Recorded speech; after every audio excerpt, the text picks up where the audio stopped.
ህዝባዊ ወያነ ሓርነት ትግራይ ኣብ ከተማ ኮረም ዞባ ደቡብ ትግራይ ራያ ከተማ ኮረም ህወሓት ኣብ ኣኼባ ኣብ ኣዳራሽ ዝተረኸበ ሓበሬታ ብዝርዝር ክነስማዓኩም ኢና። ኣብ ፈላማይ ዜናና ናባኹም ክነብል ኢና። ሰራዊት ትግራይ ምስ ፋኖ ተሰልፊ ይዋጋእ ኣሎ ዝብል ዜና ብዙሕ የዘራርበሎ። እዚ ዜና እዚ ኣብ 4 ኪሎ ኣብ ኣዲስ ኣበባ ካልኦት ከተማታት ኢትዮጵያ መንግስቲ ኢትዮጵያን ዘለዋ ሚድያታት ከመይ ይጽብጽቦ ኣሎ ብዛዕባ እዚ እንታይ ይበሃል ኣሎ ኣርሚ 24 ዝተመልከተ ክታይ ይውሮ ኣሎ ክነስማዓኩም ኢና። ብሰንኪ ኤርትራ መራሕቲ ኣብ ክልተ ተመቒሎም ኣለዉ። እዚ ኣብ ክልተ ምምቃል ሰበስልጣናት ጉዳይ ኤርትራ ንምዃኑ እንታይ እዩ? ዝርዝር ሓበሬታ ሒዝና ኣለና። ኢትዮጵያ ንዕዳ ቢልዮን ዶላር ኣብ ፓሪስ ትዘራርበላ ክቐንዓ ዶ ይኸውን ዶስ ዋላ ዝብል ድማ ኣብ 4 ኪሎ ሰማይ ተደጊፉ ይጽበ ዘሎ ዝርዝር ሓበሬታ ሒዝና ኣለና። ድሕረ ባይታ ትዕዳን ዘጋጠመ ቅልውላውን ዝርዝር ዜናናትና ፎረም እዩ። ሱዳን ብኸቢድ ውሕጅ ተዋሒጣ ኣላ። እዚ ዜና እዚ ዝተለመደ እኳ ተኾነም ካብ ሱዳንን ካብ ግብፅን ዝተሰምዐ ዜና ግን ካሊእ እዩ። ብሰንኪ ህዳሴ ግድብ ውሕጅ ተዋሒጥና ዝብል ዜና ዓደ ሙሉእ ዘዘራርብ ዘሎ ዜና ኮይኑ ኣሎ። ሰላም ጥዕኒ ሃብልና ክቡራት ሰማዕቲ ተመልከቲ ናትና ፎረም ሎሚ ዓንቲ መስከረም 21 2018 ዓመተ ምህረት እዋናዊ ዝርዝር ዜናታት ካብ ትግራይ ፍሉይ ካብ ሕወሓትን ካልኦት ከተማታትናን ዝበፅሐና ፅፁይ ሓበሬታ ናባኹም ክነብፅሕ ኢና። እዚ ቪድዮ እዚ ላይክ ጌርኩም ጀምሩ፣ ሼር ሰብስክራይብ ብምግባር ከም ተወትሩ ቤተሰብ ኩኑ። ሰናይ ምክትታል።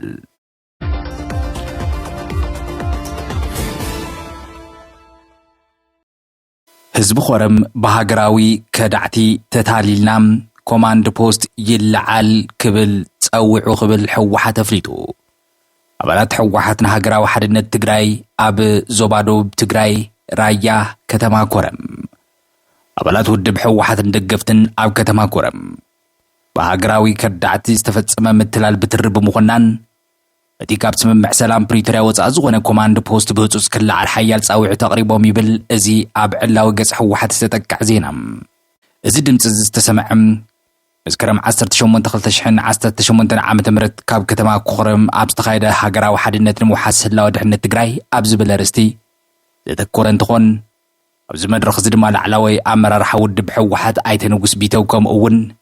ምክትል ከንቲባ ከተማ ኮረም መምህር ግደይ ጸጋይ ብዛዕባ ዝሓለፈን ህልው ፖለቲካ ኩነታት ትግራይን ውድብ ሕወሓትን ዝምልከት መበገሲ ጽሑፍ ከም ዘቕረቡ እዩ ተሰሚዖም። ተሳተፍቲ እቲ መድረኽ ኣብ ዝሃብዎ ርእይቶ እቶም ሃገራዊ ክሕደት ፈጺሞም ዝበልዎም ኣካላት ንህዝቢ ኮረም ብሓሶት ከም ዘደናግርዎ ብመሬት ተገሊጾም ብፍሉይ ኣብ ዝሓለፈ እዋን ብዛዕባ ውድብ ሕወሓት ዝኾነ ይኹን ሓበሬታ ንኸይረኽቡ ርእይቶኦም ንኸይህቡን ከቢድ ዓፈናን ፀቕጥን ይበፅሖም ነይሩ ክብል ካብ ቢሮ ሕወሓት ዝወፀ ዜና እዩ ዘርድእ። ይኹን እምበር ሳላት ቃልሲን ኣብ መሪሕነት ዝተገበረ ምትዕርራይን ግን ሎሚ ነፃ ኮይና ኢሎምና ክብል ሕወሓት ፀብፂቡ ኣሎ። እዚ ካብ ቢሮ ሕወሓት ዝወፀ ሓበሬታ ዜናን ከምዚ ኢሉ እንከሎ ናትና ፎረም ካብ ዝተፈላለዩ ከተማታት ዞባ ደቡብ ትግራይ ኮረም፣ ማይጨው፣ ጨርጨር፣ ኣላማጣን ካልኦት ከተማታትን ግን ክሳብ ሕጂ እቲ ፖለቲካዊ ዋዒ ከም ዘሎን ኩርያ ኣብ ልዕሊ ሕወሓት ሕዚ እውን ቀፂሉ ከም ዘሎን እዩ። እዚ እውን ካብ ዞባ ደቡብ ትግራይ ሓደ ኣካላት ንጣብያና ዝለኣኽዎ መልእኽቲ ላዕለዎት ኣመራርሓ ሕወሓት ፀገምና ክርድኡና ኣለዎም፣ ዝተፀገምናዮ ክፈትሑልና ኣለዎም ዝብል ተኸታታሊ ንዕቱብ ሕቶታት እዮም ዘለዎም።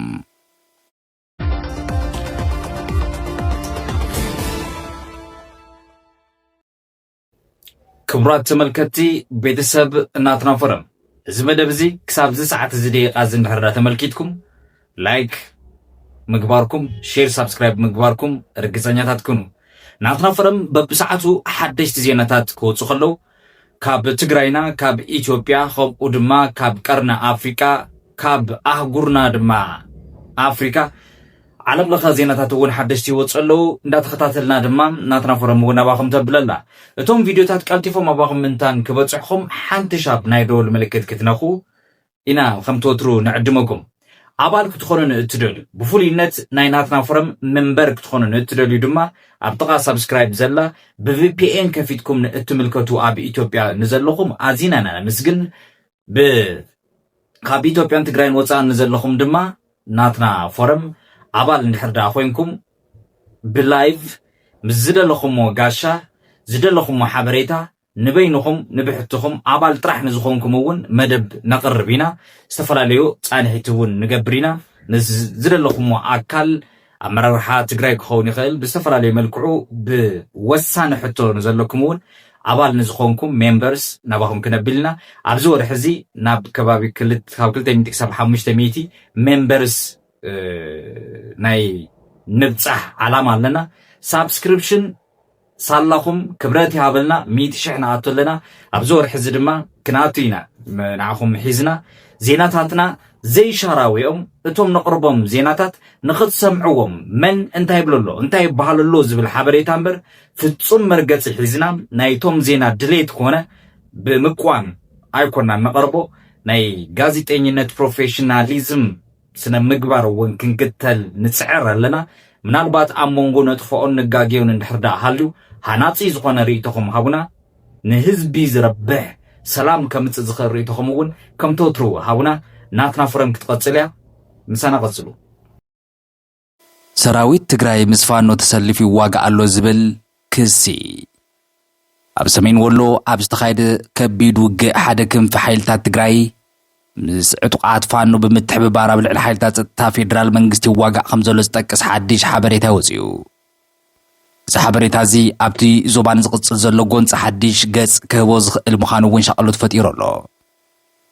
زحبريتا زوز كابحو حتى نتسيلو محديش بارتي سمرت كمسرت زفلت ولعلو تمرر حزنورو ايتتاها ماردوم ايتتاها اوقعو محبراو مراخب كمز قلسوو أبزو قز تساتفة أرمي عسران 4 نستبهالم ناي سراويت تقراي كم في إيو بتوسخو نبتو بدرون تخايدة متكعت 5 نبرن اتي مسفانوس تسلف حايل تقراي كبير قد كمزو وردون يزارب إذا حبريتا زي أب كلل سمين دوون ولو أمونغو حالتات اتتا عطقات فانون كبير وقع إكايد أبزلو الواني تقالعو كرمي حجوون أمونغو فانون حالتات تقراين متحببار كمزلو زتقصو زي ترقاقص أورتات كزرقو حساني حميوم فليدما أول لزقصلو عطقات فانو أمقاله هوسبيتال عايدري حكوم يالو زبلوون حميت نيروم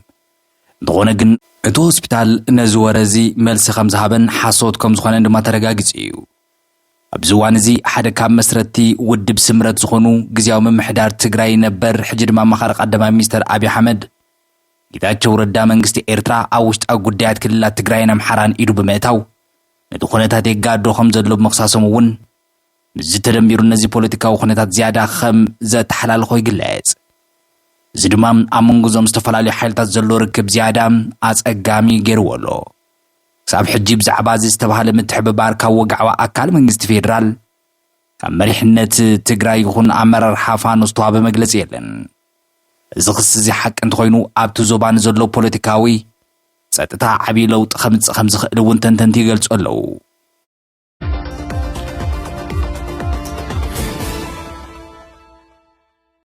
بسنكي إيرترا مرحتي أب كل تتمقيلهم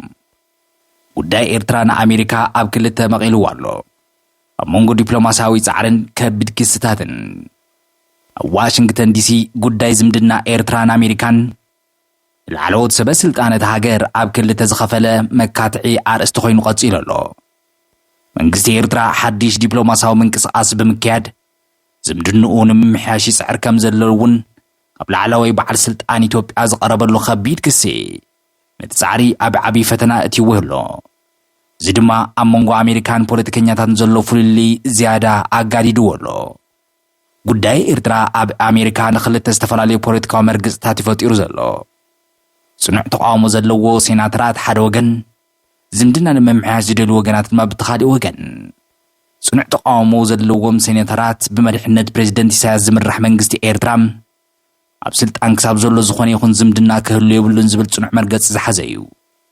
زوم سيناترات منغستي إيرترا أب قرنا أفريقيا زي مرققا يفترلو بمبالون يخصو زخونا منس إيرترا زمدنا ممحاش زي يحسب زبل أمنت زلووم يوم اتوم زمدنا نممحاش زدل وغنات دمام مس إيرترا زمدنا ممحاش كم زدلي زأمنو أكالات كونو خلو بفليد ما أب كل ممحدار دونالد ترامب زركب سوى سلطان نتخونتات ندار آيو زبل لسلس زبل مرقز زحزيوم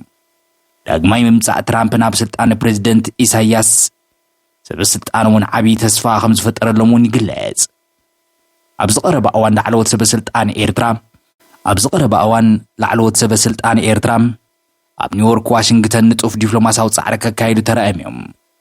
ሚኒስትር ጉዳያት ወጻኢ ኤርትራ ዑስማን ሳልሕ ኣብ ዓመታዊ ኣኼባ ውድብ ሕብራት ሃገራት ንምስታፍ ናብ ኒውዮርክ ድሕሪ ምምጾም ካብቲ ኣኼባ ወጻኢ ኣብ ዝተፈላለዩ ክልተኣዊ ዝምድናታት ዘተኮሩ ኣኼባታት ከካይዱ ጸኒሖም ምስ ኣማኻሪ ፕሬዚደንት ትራምፕ ኣብ ጉዳያት ኣፍሪቃ ምምኻሮም ድማ ነቲ ዲፕሎማሲያዊ ጻዕሪ ዝያዳ ኣገዳስነት ከም ዝህቦ ይእመን ኤርትራውያን ኣሜሪካውያን እውን ተስፎኦም ኣብ ሓደ ሴናተር ብምግባር ጉዳይ ሃገሮም ኣብ ባይቶ ኣሜሪካ ተቐባልነት ንኽረክብ ናይ ሎቢ ስራሓት ይሰርሑ ከም ዘለዉ ተፈሊጡ ኣሎ እቲ ተስፋ ዝተነበረሉ ሴናተር ቴድ ክሩዝ ካብ ግዛት ቴክሳስ ኮይኑ ኣሜሪካ ምስ ሃገራት ኣፍሪቃ ዘለዋ ዝምድና ከተመሓይሽ ኣለዋ ዝብል ጽኑዕ እምነት ከም ዘለዎ ዝፍለጥ እዩ ነዚ ዲፕሎማሲያዊ ሓልኪ ዝያዳ ዘጋድዶ ድማ እቲ ብኣይተ ጌታቸው ረዳ ዝቐረበ ሓድሽ ክሲ እዩ ጌታቸው ረዳ መንግስቲ ኤርትራ ዶባት ጥሒሱ ኣብ ክልል ትግራይ ኣምሓራን ውግእ ንምብራዕ ትንቀሳቐስ ኣላ ዝብል ትርሪር ወቐሳ እዩ ዕላማ ኤርትራን ኣባላት ሕወሓትን ዕጡቓት ፋኖን ተጠቒሙ ንኢትዮጵያ ናብ ዘይምርግጋእ ምእታዊ ኢሉ ኣሎ እዚ ድማ ኣብቲ ዞባ ንዘሎ ሸቐሎት ዝያዳ ኣጋዲድዎ ኣሎ ብተወሳኺ ኣይተ ጌታቸው ኣብ ልዕሊ ትግራይ ሓይሊ ምጥቃም ከም ዘየድሊ ንፌደራል መንግስቲ ንምእማን ጻዕሮም ከም ዝቕጽሉ ምግላጾም ነቲ ክሶም ዝያዳ ከብደት ሂብዎ ኣሎ በዚ ድማ መጻኢ ዕድል ዝምድና ኣሜሪካ ኤርትራ ኣብ መንጎ ክልተ ተጻረርቲ ሓይልታት ተጸሚዶም ኣለዉ እቲ ውፅኢት ኣብ መንጎ ዝምድና ዝደልዩን ዘይደልዩን እቲ ጸቕጢ ይድልድል ዝብል ወገን ዝካየድ ፖለቲካዊ ምትፍናን ዝውስኖ ክኸውን ከሎ እዚ ከምዚ ኢሉ እንከሎ ግን እቲ ኣብ ኢትዮጵያ ዝቐርብ ዘሎ ክሲ ነቶም ጸቕጢ የድልድሎም ዝብል ወገናት ዝያዳ ድጋፍ ክህቦም ከም ዝኽእል እውን ተንተንቲ ይገልጹ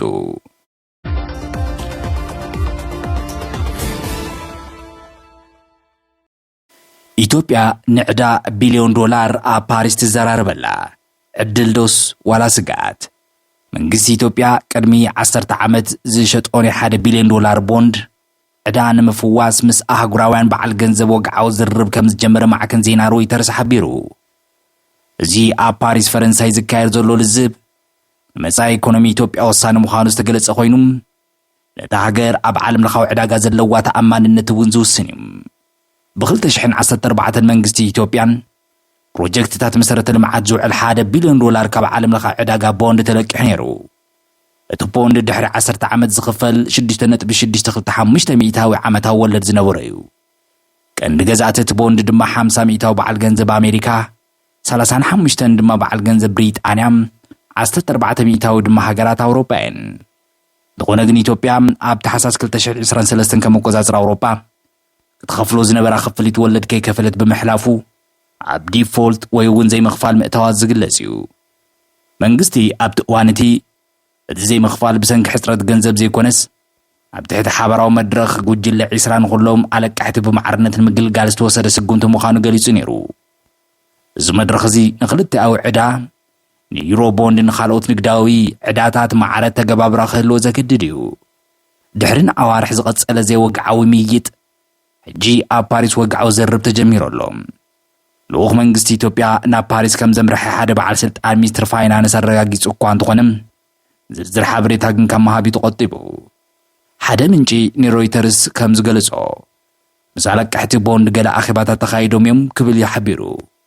ክሳብ ሕጂ ግን ስምምዕ ከም ዘይተበጽሐን ውፅኢቱ ኣብ መወዳእታ ክግለጽ ምዃኑ ኣመልኪቱ ኣሎ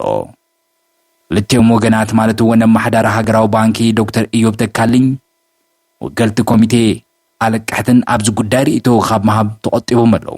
ኣብ መንጎ ክልቲኦም ወገናት ዘሎ ቀንዲ ዘይምስምዕማዕ ኣገባብ ምፍዋስ እቲ ዕዳ መንግስቲ ኢትዮጵያ ገጽ ኣብ ትንተና ዓለም ለኻዊ ማዕከን ገንዘብ IMF ተመርኪሱ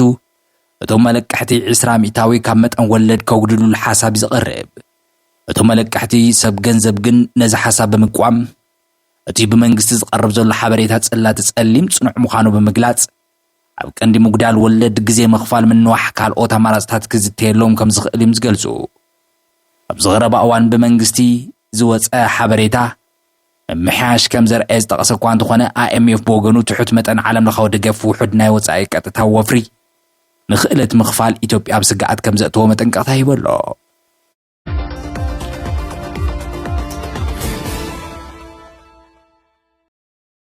ኣብ መወዳእታ سودان بوحج تعلق لقالا سودان أب كبيد وحج حادقا الداسة قدب أما أخل كتعاتي له قرى السودان بسنك وحزروبا أباي ويومبلونا يلابس تفلالي خابتات كبيد وحوجة قات إموا خمزلون أزدمان هداسة قدب إثيوبيا زملكت عديش كتع خمزول العصب صباتي ملاختو ازو حج أب هيوت النبرة كبيد قدعات كم زبس حس قلت أخوينم قبسي نتخونتات تطعيمة أبل على هداسة قدب حديش وفر خص خمس جمرتي تفليتو كم زبس أبريدو دامانغان كالوت معجنات زينام زغبيد وحج بفولي أبتلمس إثيوبيا زدوابا أو راجاتات بلو نايل سنارن كم أون أب جزيران رئيس ختما كارتوميو أقاتمو اتو حج بوزحات منبر أبايتي سفحت حرشا مريت بماي كم زعلاقة زبي كامن نبابر أو خمزة فناقلوني زحبار كرمي سامونات ون منستر ماي مسنون سودان متان ماي روبا أباي بزقات أمو موسخ أب جمجم اتي روبا زنبرو نبرتيت انكاق قبرو كاب تخابابي خرحق ان متنكاقتها موسون زكاريوم دحرم قد أمزو حج قلا ميدياتات قبسي كيلاتات ماين مغناتتو حجاب زقرب أوان استمرقه هداسة قدب إثيوبيا يخبلو قصة قربو جميرهم اللهم